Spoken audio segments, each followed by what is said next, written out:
आज के इस वीडियो में आप सभी का हार्दिक अभिनंदन। आइए आज हम इस वीडियो में क्लास 6 के सजीवों के कार्य और उसके गुण के बारे में पढ़ेंगे। तो आइए स्क्रीन पर देखते हैं सजीवों के संबंध में किस प्रकार से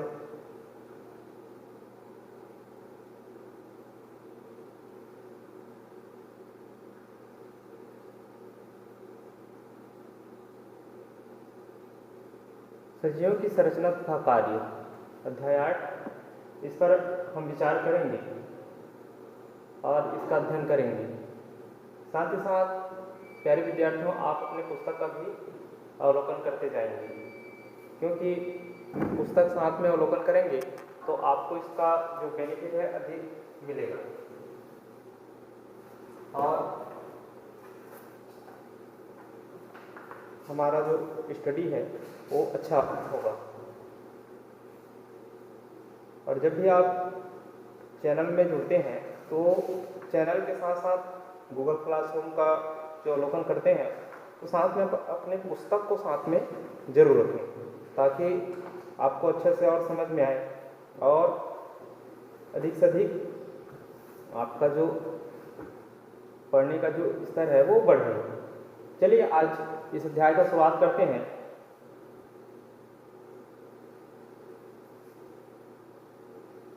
कुछ खास चीज़ों के जो डायग्राम है आपकी स्क्रीन पर दिखाई दे रहा है, जो आपके इस अध्याय से रिलेटेड है, संबंधित है।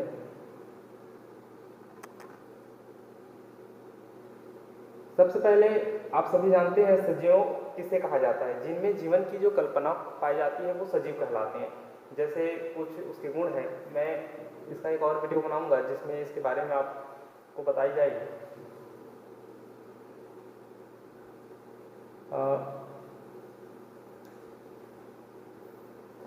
और विभिन्न प्रकार की जो क्रियाएं चलती हैं वो सजीव कहलाते हैं, जिसमें वृद्धि और बहुत सारे जो लक्षण दिखाई देते हैं, वृद्धि एवं प्रजनन, जो भी क्रियाएं जो होती हैं, पाचन, श्वसन, ये सारी चीज़ें जिनमें पाई जाती है वो सजीव के श्रेणी में आते हैं। ठीक है, तो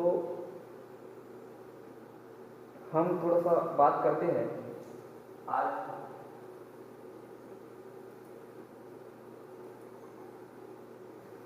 पौधे की। आपको स्क्रीन पर इसका जो मुख्य टॉपिक है वो दिखाई दे रहा होगा, पौधे के विभिन्न भाग तथा कार्य। पौधे के ऐसे कौन कौन से भाग हैं, आप सभी पेड़ पौधे देखे होंगे, उनके कौन कौन से भाग हैं।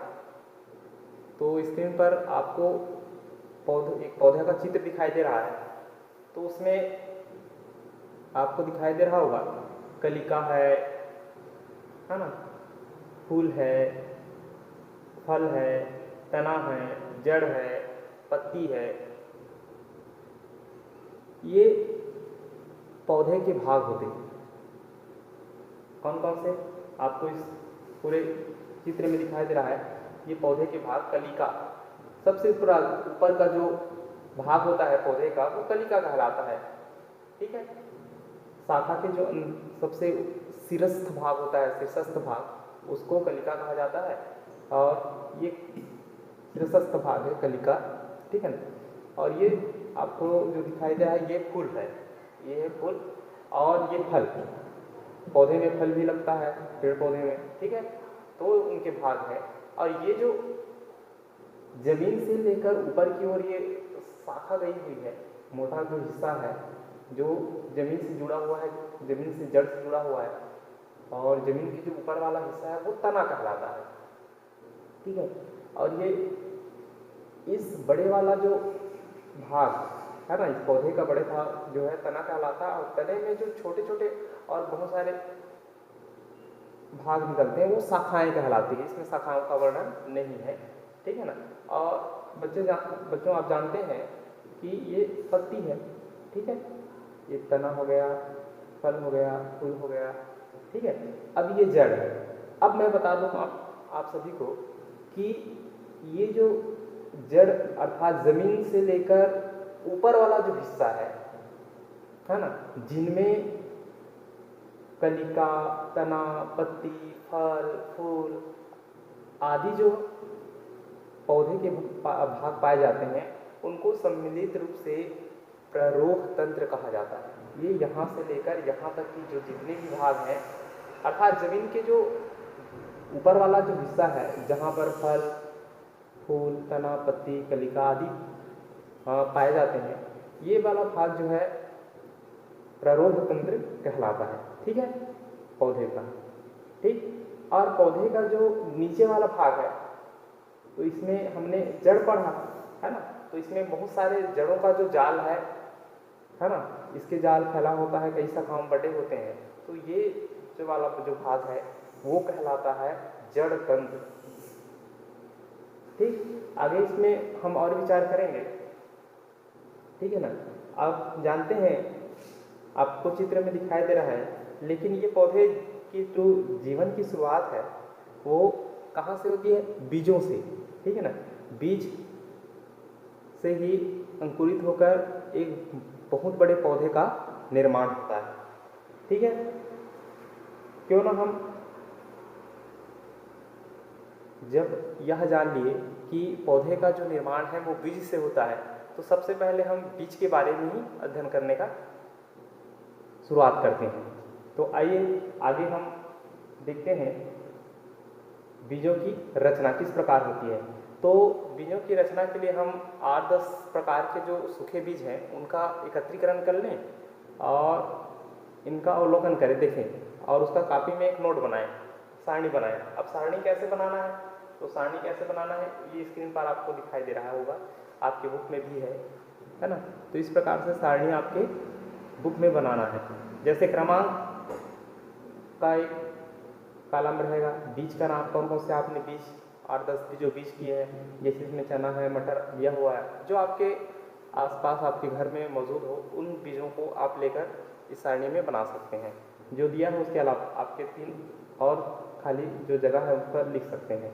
ठीक है ना, और उसमें आपको दिखता कैसे है, इसमें जैसे चना का लिया हुआ है तो लाल भूरा रंग का दिखता है, और उसका आकार कैसा होता है, तो गोल होता है ना। बीज की सतह चिकनी है, खुरदुरी, तो कैसा है, तो खुरदुरी, आप छू कर देखना, है ना, खुरदुरी लगता है या चिकनाहट ज़्यादा है तो उसको लिखना है। ठीक है ना, अन्य कोई और चीज़ इसमें दिखाई देता है तो आप उसको इसमें लिख सकते हैं। आपको अलग से और लगता है कि हाँ ये चीज़ मेरे को और दिखाई दे रहा है इस बीज में, तो आप उसको उसमें नोट कर सकते हैं। ठीक है, आगे हम चलते हैं। तो बीजों का कारण हो गया, बीजों की जो सतह है, और अन्य कोई बात होगा तो आप इसको कॉपी में नोट कर सकते हैं। और जब भी आप पुस्तक में जो सारणी दिया हुआ है, 3 जो छोड़ा हुआ है, तो जिसमें खाली जगह दिया हुआ है, आप उसमें भरने का जो काम करते हैं तो उसमें आप शीश का उपयोग करेंगे। ठीक है, और भरने का काम करेंगे।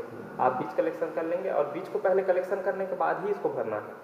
ठीक है, तो इस प्रकार से पहला जो सारणी है हम भरने का काम करेंगे। आइए हम दूसरा क्रियाकलाप की बात करें, तो उसके लिए किस प्रकार की सारणी रहेगी उस पर हम चर्चा करते हैं। तो दूसरे प्रकार की जो सारणी है हम दूसरा क्रियाकलाप में देखें, तो इसमें बीज का नाम आप देख रहे होंगे, क्रमांक है, उसके बाद बीज का नाम, इसमें भी मटर और मक्का 2 चीज़ों का दिया हुआ है, और अवलोकन करना है। अब ये पहला दिन, दूसरा दिन, तीसरा दिन ऐसा दिया हुआ है, आपकी बुक में इसके बारे में बताई गई है, फिर भी मैं आपको इसका बता देता हूँ। आपको क्या करना है, चना, मटर, मक्का आदि के कुछ बीज लेना है और किसी बर्तन में रख कर पानी से भिगो लेना है। भिगोने के बाद अगले दिन भीगे हुए बीजों का आपको अवलोकन करना है। ठीक है ना, अब बीज को अंकुरित करने के लिए प्लेट में रखकर कुछ मोटे या गीले जो सूती कपड़े होते हैं उनको ढक देना है। ठीक है ना, अब प्रत्येक दिन ढकने के पश्चात जो है क्या करना है, आपको प्रत्येक दिन अवलोकन करना है। पहला दिन आप अवलोकन करेंगे तो इसमें मटर का दिया गया है, तो मटर का भी आप ले सकते हैं। आकार खुल गया है, आकार देखना है कि वही साइज है जो पहले आपने देखा था कि उसमें कुछ परिवर्तन आया है, तो उसको आप लिख सकते हैं। अलग से आप कॉपी में बनाकर भी इसको लिख सकते हैं। ठीक है, दूसरा, इसमें दूसरा दिन यदि आप अवलोकन करते हैं तो उसमें क्या दिखाई देता है, तीसरा दिन हरा और पौधे अंकुरित भाग स्पष्ट रूप से दिखाई देते हैं क्या, इस पर आपको अवलोकन करते जाना है, जिससे आपको इसके बारे में स्पष्ट हो जाए। जैसे मक्का का इसमें दिया हुआ है, ठीक है ना, तो मक्का को आप लेकर इसका प्रयोग कर सकते हैं। यदि मक्का बीज नहीं मिलता है तो आप अपने सुविधा अनुसार, जैसे मैंने पूर्व का जो सारणी बताया था उसके अनुसार से उस बीज को लेकर आप इसमें बना सकते हैं और इस प्रकार से अवलोकन कर सकते हैं।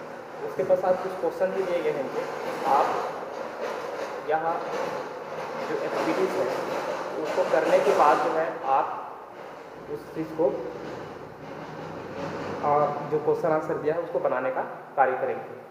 आगे मैं जो वीडियो बनाऊंगा तो इसके जो आंसर क्वेश्चन है उस पर भी मैं आपको फोकस करूंगा।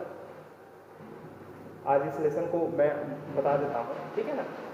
आगे हम चलते हैं तो आगे और बात करें तो एक और क्रियाकलाप लेते हैं। तो बीजों की जो रचना के अंतर्गत देखिए कि आपका जो बीज है जिसको आपने अंकुरित की हुई है, उस अंकुरित बीज के जो छिलके उसको निकालने का हम प्रयास करेंगे और प्रयास करने के बाद बीज की जो आंतरिक रचना की मिलान करेंगे कि जो चित्र में हमारा जो चित्र है, बुक में जो चित्र दिया हुआ है उसमें और आपने जो प्रैक्टिकल किया हुआ है, आपने जो लगाने का काम किया है वो ऐसा चित्र जैसा नज़र आता है या नहीं, ठीक है ना। इस प्रकार से काटने का काम करना है और काट के आपको देखना है कि वास्तव में वह कैसा दिखता है। हमारा जो बुक में डायग्राम जो दिया गया है, चित्र दिया गया है उसका, और आपने खुद प्रैक्टिकल करके जो अंकुरित किया हुआ है उस बीज को आपको अवलोकन करना है, ठीक है। तो कैसा दिखाई देगा। आइए हम क्रियाकलाप 3 की बात करते हैं। आपके बुक में क्रियाकलाप 3 दिया हुआ है तो उस पर हम चर्चा करते हैं। तो इसमें क्या करना है, आपको एक कांच का गिलास लेना है और उस गिलास में गीली मिट्टी ले लेनी है। अब कुछ उसमें अंकुरित जो बीजें हैं उस बीजों को क्या करना है, गिलास में रखना है और थोड़ा सा उस गीली मिट्टी से ढक देना है ताकि वो अंकुरित हो सके। अब उनके अंकुरण में होने वाली जो वृद्धि है उसको आप गिलास के बाहर से देख सकते हैं, क्योंकि गिलास जो पारदर्शी है तो उसको आसानी से देख सकते हैं और ऐसी व्यवस्था करके रखना है, ठीक है। और जो वृद्धि करते हुए जो अंकुर का जो प्रतिदिन अवलोकन करना है आपको, कितना वो बढ़ता है, ठीक है। अब बीज से निकलने वाला जो सफ़ेद भाग है ना, भूमि की ओर वृद्धि करता है, जिसको हम मूलांकुर कहते हैं, ठीक है ना। ये जो बीज से निकला तो बीज से जो नीचे वाला जो हिस्सा है वो नीचे जो जाएगा है ना, वो कहलाएगा मूलांकुर। जैसे इसमें आपको दिखाया गया है, ये जो यहाँ से ले तो ये पूरा जो मिट्टी है, तो मिट्टी के जो नीचे वाला जो हिस्सा में जा रहा है, ये ऊपर वाला हिस्सा हो गया, ये नीचे वाला हिस्सा में, तो ये कहलाता है मूलांकुर। मूल माने जड़ होता है, तो ये मूलांकुर कहलाता है, ठीक है ना। पहले मूलांकुर हुआ, अंकुरित हुआ, उसके बाद ये धीरे धीरे बढ़ता है और ऊपर का जो हमने पढ़ा था प्रांकुर कहलाता है, जिनको प्ररोह तंत्र के नाम से जानते हैं। जैसे यहाँ पर दिया हुआ तना, पत्ती, जो फूल फल जितने भी आते हैं तना के साथ मिलकर, ये प्ररोह तंत्र के अंतर्गत आते हैं।